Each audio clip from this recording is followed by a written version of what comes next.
na posibleng maghatid daw po anytime kay FPRRD patungo sa Netherlands para umarap sa ICC. In which case, then we are violating our own sovereignty sa ganyan. Ano ngayon ang sasabihin ng ating presidente na arkitekto ng ating foreign policy?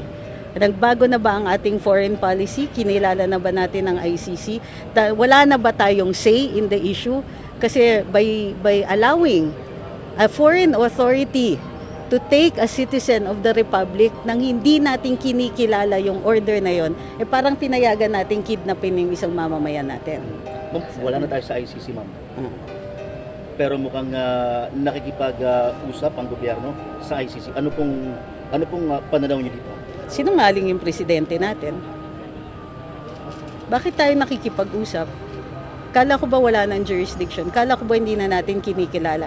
Nag-withdraw tayo sa Rome Statute, matagal na. In existence na yung policy na yon. Kinakausap nila to what end?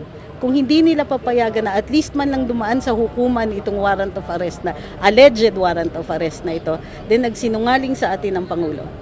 Kasi walang kalaban-laban niyang isusuko ang isang mamamayan, isang citizen ng Republika ng Pilipinas nang wala man lang pagkikilala sa batas ng Pilipinas. So ang konfirmasyon ng